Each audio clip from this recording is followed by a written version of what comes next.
마태복음서는 AD 80년에서 대략 90년 사이에 지금 한창 내전 중에 있는 시리아의 안디옥에서 기록된 문서입니다. 오늘은 한번 상상으로나마 타임머신을 타고 그 당시로 좀 돌아가 보고 싶습니다. 마태복음의 첫 수신자처럼 마태복음을 처음 읽었던 그 사람들처럼 우리가 마태복음을 읽을 수만 있다면 마태복음의 귀한 말씀은 더 생생하게 다가오리라 생각합니다. 자, 그런 의미에서 상상으로나마 이제 로마 제국이 있었던 1세기로 우리 되돌아가 보겠습니다. 당시 그레코 로마 시대에는 큰 세 도시가 있었습니다. 유럽에서는 물론 로마가 가장 컸고 아프리카에는 알렉산드리아가 가장 큰 도시였습니다. 이집트의 알렉산드리아. 그리고 아시아에는 지금의 시리아의 안디옥, 그 도시가 가장 큰 도시였습니다. AD 70년에 예루살렘이 로마에 의해서 함락당하고 멸망당했기 때문에 수많은 유대인들은 예루살렘을 떠나야 했습니다. 어디로 갈 수 있겠습니까? 알렉산드리아는 너무 멉니다. 로마는 도저히 갈 수가 없습니다. 그래서 시리아 안디옥으로 피난 가서 살게 됩니다.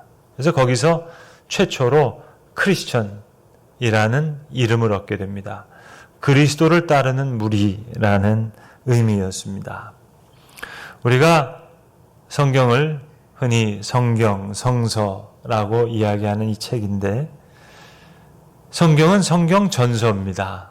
우리가 백과전서 이야기하듯이 여러 책이 모여서 하나의 책을 이룬 책인데 마태복음은 그 위치에서부터 그 중요성이 드러난다 하겠습니다. 마태복음의 중요성은 그 위치에서부터 확연하게 드러납니다.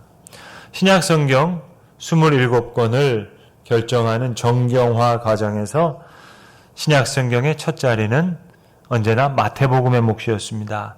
그 이후로도 그 누구도 여기에 토를 달지 않았습니다. 이의를 제기하지 않았습니다. 마태복음은 하늘에서 뚝 하고 떨어진 책이 아닙니다. 마태복음을 처음 읽었던 신앙의 공동체는 어떤 고적한 골방에서 유유자적하던 그런 신앙인들이 아니었습니다. 목가적인 풀밭에서 하나님의 음성을 들은 사람이 아닙니다. 아주 시대의 탕류 속에서, 시대의 한복판에서, 역사의 한복판에서 변혁을 이뤘던 사람입니다.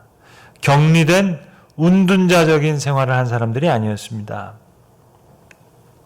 대학에서 교양 과목으로 성경을 가르칠 때 우리 학생들에게 그렇게 한번 도전해 봅니다. 성경은 세계 문화사의 유래를 찾아볼 수 없는 고전 중의 고전인데 한번 읽어보면 좋지 않겠냐고. 여러분, 고전이라는 클래시코스라는 어원의 뜻은 함대를 보낼 수 있는 그런 뜻이라고 합니다. 로마 시대는 군대가 상비군이 많지 않아서 전쟁이 일어나면 그 로마를 사랑하는 사람들, 로마를 위해서 싸우고 싶은 사람들이 이제 군사가 될 수 있었습니다. 그런데 나라에서 군비를 주지 않습니다. 자기가 자기 돈으로 그걸 준비해야 됩니다. 중산층은 그래서 중무장하는 병사가 됩니다. 그보다 돈이 없는 사람은 경무장하는 보병이 됩니다. 자기 몸뚱아리 하나밖에 될 수가 없어요. 그런 사람은 프롤레스라고 불렀습니다. 빈민계층입니다. 플로레타리아라는 말이 거기서 나왔습니다. 로마는 상당히 수용성이 높았던 제국이었기 때문에 전쟁에 나가서 자기가 공을 많이 올리면 호민관이 될 수도 있고 그보다 더 높은 지위를 차지할 수 있었습니다. 그러니까 돈이 많은 사람은 더 많은 병력을 냅니다. 클래스코스라는 것은 배 한 척 정도가 아닙니다. 함대를 보낼 수 있을 정도의 거대한 자원을 주는 그런 의미입니다. 큰 힘이죠. 근데 여러분 고전은 원래 그렇다 그러잖아요. 모든 사람이 중요한 건 알지만 아무도 읽지 않는 책. 그게 고전이라 그럽니다. 베토벤도 귀가 먹었을 때 고전을 많이 읽었대요. 그래서 아마 그의 음악이 깊어졌는지도 모르겠습니다. 함대를 보낼 수 있는 그만큼의 엄청난 자원. 인간이 누구인가? 죽음은 과연 모든 것의 끝인가? 삶의 가치는 무엇인가? 신이 존재한다면 그분은 어떤 존재일까? 희망은 어디에서 올까? 진정한 용기는 어디서부터 나올까? 우리가 정말 새로운 질서를 꿈꿀 수는 있는 것인가? 이런 주제들을 정면으로 다루고 있고 심도 깊은 대답을 줄 수 있는 함대와 같은 자원. 이게 마태복음입니다. 그래서 렘브란트는 마태복음에 나오는 많은 이야기를 가지고 그림을 그렸어요. 그리고 음악의 아버지라고 하는 바하는 마태복음 26장, 27장 딱 2장의 내용을 가지고 3시간 정도 되는 마태의 순환곡을 작곡했습니다. 마태의 순환곡을 멘델스존이 처음 발견했다 그러죠. 처음 초연을 하는데 무려 한 2년 동안 리허설을 했다고 합니다. 예수의 머리에 향유를 붓는 여인의 아름다운 이야기, 또 예수를 팔아넘기는 배반자 유다의 이야기. 이 이야기는 비단 바하의 오라토리오에만 나오는 이야기가 아닙니다. 오늘을 살아가고 있는 21세기 우리에게도 들려지는 노래입니다. 아마도 1세기 마태의 공동체는 더 처절하게, 더 생생하게 이 노래를 들었을 겁니다. 예수를 염려해서 찾아오는 시온의 딸들이 부르는 슬픈 노래, 그리고 예수를 증오하는 유대인들이 등골이 오싹할 정도의 공포스러운 합창. 이건 바하의 오라토리오에만 나오는 노래가 아닌 오늘도 들을 수 있고 1세기 마태의 공동체는 아마도 더 생생하게 들었던 그런 노래였을 겁니다. 마태의 신앙 공동체는 예수의 십자가와 부활에서 로마 체계가 선전하는 그 통치 선전과는 근본적으로 다른 새로운 열린 세계를 본 사람들이었습니다. 로마 제국은 좋은 제국이었습니다. 수용성도 넓었고요. 그래서 그 법을 지키면 많은 평안을 줄 수 있는 그런 통치 선전을 했습니다. 그러나 예수가 하나님의 대리자라고 믿는, 하나님 나라를 하늘에서 가져온 분이라고 믿는, 그래서 하나님 나라의 백성을 다시 창조하시는, 또 그들과 함께 세상의 통치자 역할을 수행한다고 고백하는 무리들이 있었습니다. 그들이 믿는 세계는 여전히 여호와께서 하늘과 땅의 주인으로 그를 신뢰하는 이들에게 아버지가 되어주시고, 예수는 바로 그 하늘나라를 선포하는 이스라엘 땅 곳곳을 밟고 돌아다니시면서 죽음의 그늘진 땅을 다시 정화시키시고 그 땅을 약속의 땅으로 되돌려 주시는 분이셨습니다. 하늘과 땅의 주인인 아버지로부터 하늘과 땅을 다스리는 권세를 위임받은 예수가 다시 마태의 공동체에게 직접 땅과 하늘 사이를 메고 푸는 권세를 수여합니다.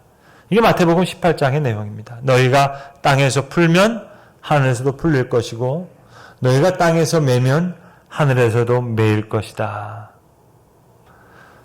마태복음의 첫 수신자들은 이렇게 스스로를 땅과 하늘 사이를 메고 푸는 권세를 받은 중재자로 자기 자신들을 생각했습니다. 그들은 주님이 주신 말씀을 마치 주인이 주신 달란트로 알고 이것을 갑절로 장사해서 이익을 남기고자 한 사람들이었습니다. 불굴의 신앙인들입니다. 위대한 정신의 소유자입니다. 생채기가 있었지만 자기의 생채기를 딛고 하늘나라의 노래를 힘껏 부르던 사람들입니다.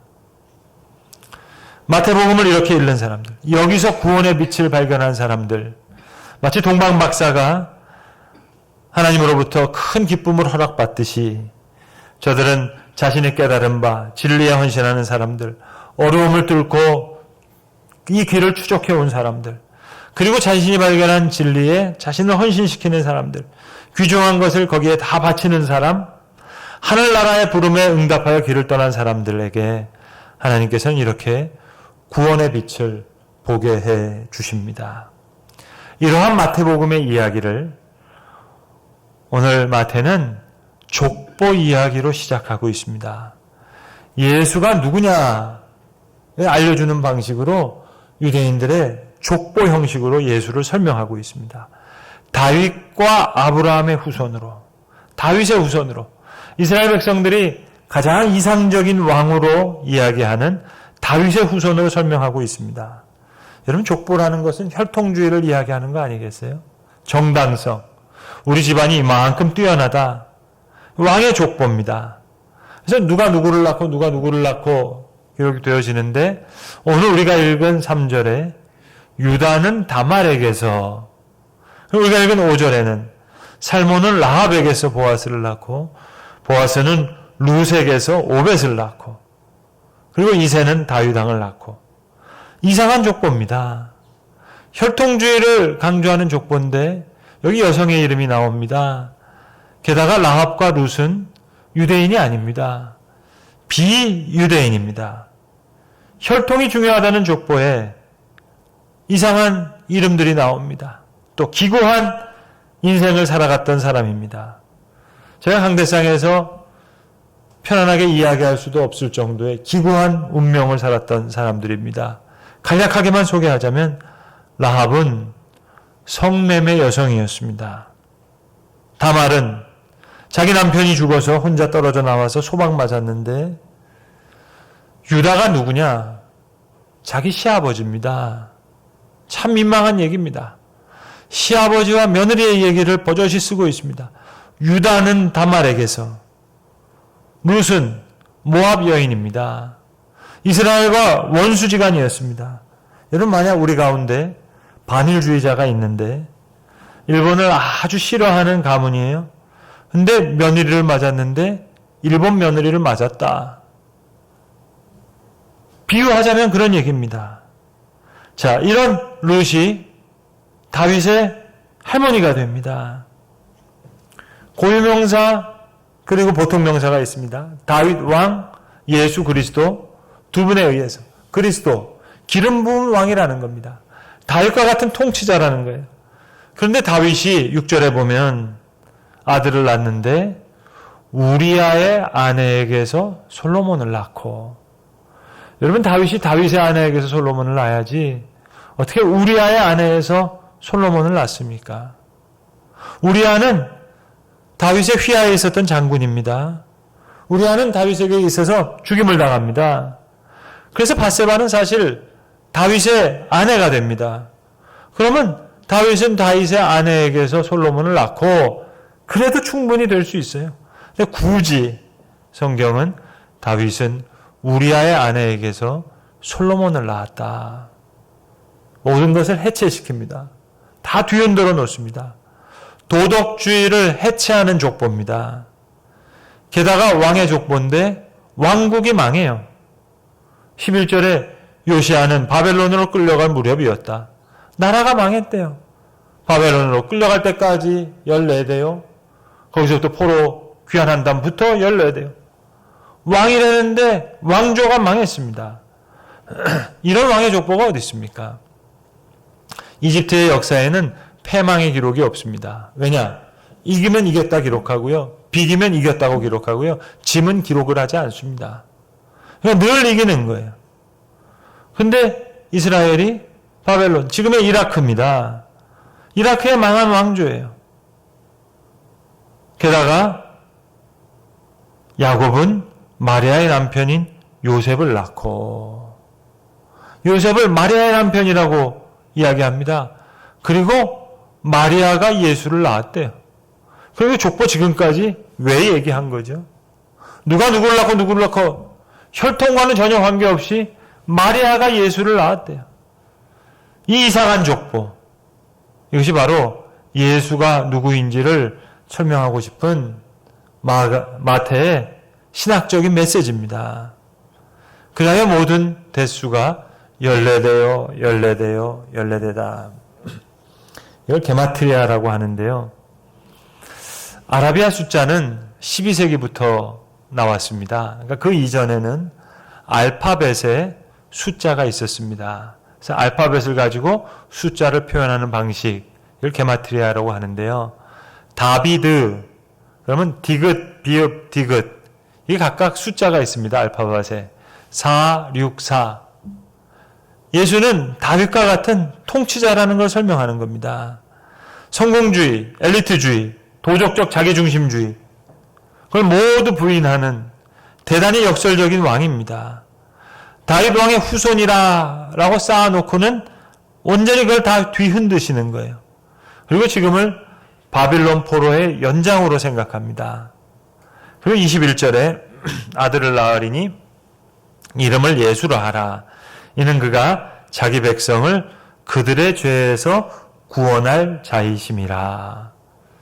21세기가 아니고요. 1세기로 돌아가서 이 본문을 읽으면은요, 이것은 통치자를 이야기합니다. 1세기 로마의 문서에 옥타비아누스, 아우구스투스, 그들을 표현할 때 로마를 죄에서 구원한 옥타비아누스, 아우구스투스 설명합니다. 예수가 통치자라는 거예요. 임마누엘이 되셔서 예수가 통치를 하시는데 하늘과 땅의 주인이 되시는 하나님. 마태복음에 나오는 예수의 하나님 호칭입니다. 파텔, 아버지, 하늘과 땅의 주님. 이게 마태복음에서 예수님이 쓰시는 하나님의 호칭입니다. 하늘과 땅의 우주관. 그래서 그 하늘과 땅을 다스리는 권세를 예수가 갖고 계시고, 그리고 예수를 따르는 무리들에게 하늘과 땅을 메고 푸는 권세를 수여해 주십니다. 마태복음 11장에 예수님께서 하나님 아버지께 그렇게 기도해요. 하늘과 땅의 주님, 특징적인 호칭을 쓰시면서 아버지 감사합니다. 이것을 지혜 있고 똑똑한 사람에게 감추시고 어린 아이에게 드러내 주셨으니 아버지 이것이 당신의 기뻐하시는 뜻입니다. 유대인의 왕으로 태어났는데 2장에서부터 헤롯 대왕으로부터 핍박을 당하고 27장에 유대 지도자들로부터 핍박당합니다. 처음부터 끝까지 악하고 음란한 세대는 예수를 배척합니다. 유대인의 왕을 따르는 무리들은 어부와 같은 주변부의 사람들입니다. 환자와 귀신 들린 사람과 같은 주변부에 소외된 사람들. 예수님의 기도가 나오는 마태복음 11장 이전에 모든 세대로부터 예수는 배척을 당합니다. 세리와 죄인의 친구라는 그 오명을 듣습니다. 가버나움에서도 환영받지 못합니다. 안식일에 병을 고쳐주시는데 주변에게 자비를 행한 그 이유 때문에 오히려 지도층들은 예수를 죽이려고 모의를 합니다. 그리고 예수를 유대인의 왕이라기보다는 그 시대의 지도자들은 바알세붑의 힘을 빌어서 귀신을 쫓아내는 신성모독자로 그렇게 예수를 몰아붙입니다. 유대인의 왕으로 태어나서 유대인의 왕이라는 표가 붙은 십자가에서 돌아가시지만 그는 늘 배척받는 왕이었습니다. 오히려 멀리서 찾아온 동방박사가 그를 경배합니다. 그리고 예수는 아버지, 하늘과 땅의 주인이라고 부릅니다. 그리고 그 하나님의 계시를 의존하는 자들을 작은 자로, 좀 더 작은 자로, 지극히 작은 자로 그렇게 표현합니다. 마태복음에 예수님의 동선을 보면은요, 모세의 모습이 겹쳐집니다. 또 다윗의 모습도 겹쳐집니다. 모세가 이집트에 갔다가 다시 이스라엘 땅을 회복시키듯이 예수님이 이집트로 갔다가 다시 이스라엘로 돌아옵니다. 또 베들레헴에서 다윗 왕이 기름을 부음을 받아서 왕이 되듯이 베들레헴에서 동방박사에 의해서 경배를 받고 다시 다윗 성인 예루살렘으로 호산나 다윗의 자손이여 하고 들어옵니다. 그러나 그저 이스라엘의 왕이 아닙니다. 하늘과 땅을 다스리는 권세를 받은 하늘과 땅의 왕으로 그렇게 임하십니다. 1세기 시대 안독에 흩어졌던 이 마태 공동체 사람들은 로마 제국에서 그저 이스라엘의 독립을 꿈꾸는 자들이 아니었습니다. 그것을 넘어서 하늘과 땅의 주인 되신 아버지께서 아들에게 모든 권세를 주시고 그 아들을 따르는 무리들에게 너희가 땅에서 매면 하늘에서도 매일 것이고 땅에서 풀면 하늘에서 풀리리라. 땅과 하늘의 중재자의 권한을 수여받는 사람들로 그렇게 이야기합니다. 그래서 하늘에서와 같이 땅에서도. 이것이 마태복음에 나와 있는 하늘과 땅의 우주관입니다. 여러분 주기도문을요 정확하게 번역하면 이렇습니다. 하늘에 계신 우리 아버지, 그리고 세 가지 당신 청원이 있어요. 아버지의 이름이 거룩하게 하시고 아버지의 나라가 임하시고 아버지의 뜻이 이루어지게 하소서. 하늘에서와 같이 땅에서도. 이 하늘에서와 같이 땅에서도는 1, 2, 3에 다 걸리는 거예요. 우리 주기도문에는 마지막 3번에만 걸쳐서 번역했죠. 하나님의 뜻이 하늘에서와 같이 땅에서도 이루어지게 하소서. 그렇게 번역했지만 원래대로 번역하면 하늘에 계신 아버지, 아버지의 이름을 거룩하게 하시고 아버지의 나라가 임하시고 아버지의 뜻이 이루어 주시옵소서. 하늘에서와 같이 땅에서도. 그런 기도입니다. 여러분, 혹시 코벤트리 캐롤이라는 캐롤을 들어보셨나요? 우리는 크리스마스 캐롤 그러면 그저 기쁜 노래로 그렇게 인식합니다. 흰눈 사이로 썰매를 타고 달리는 기쁨. 그게 크리스마스 캐롤이죠. 근데 코벤트리 캐롤은 그런 캐롤이 아닙니다. 이건 슬픈 캐롤입니다. 베들레헴에서 예수님이 태어났다는 이유 때문에 2살 밑의 어린아이들이 다 죽어갔습니다. 이 죽어가는 애를 안고 잘 자라 아가야 우는 내용이에요.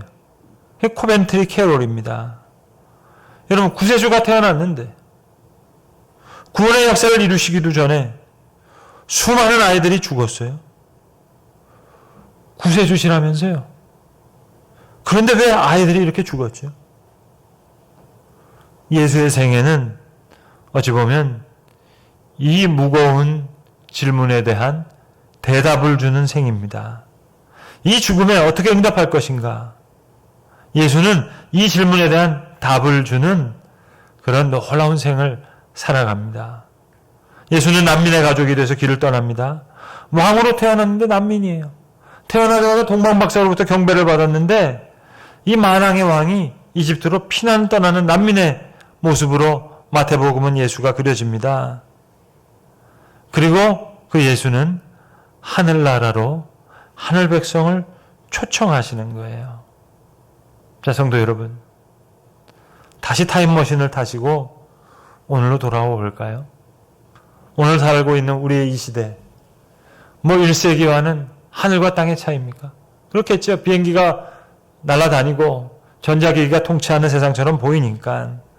그러나 그것은 겉모습이고요. 정말 우리가 살아가는 현실, 그 현실의 뿌리는 어떨까요?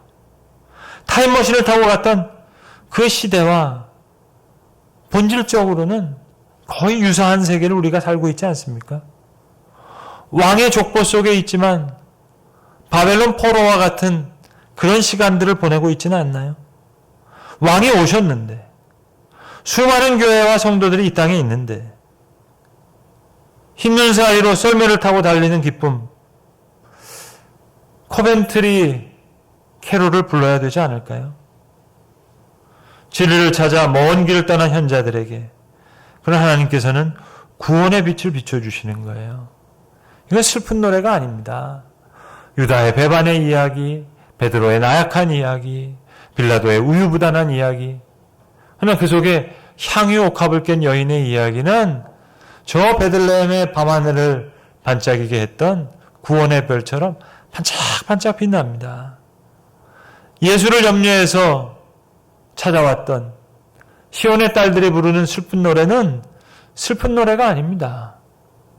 밤하늘의 별들처럼 반짝반짝 빛나는 너무 아름다운 노래들이에요.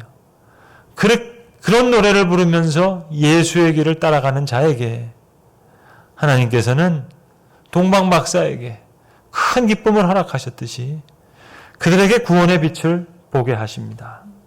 다말, 라합, 룻, 우리아의 아내, 마리아, 그들의 이름이 이 족보 속에 별처럼 빛나듯이 구원의 별에 인도하심을 받은 자들, 그들이 이제 하늘과 땅을 풀고 맺는 권세를 받습니다. 이 엄청난 하늘의 이야기를 오늘 마태는 이렇게 시작하고 있는 것입니다. 기도하겠습니다. 아버지 하나님, 이제 10주간의 긴 시간을 통해 마태가 들려주던 복음의 이야기를 우리가 다시 바라보고자 합니다. 주님,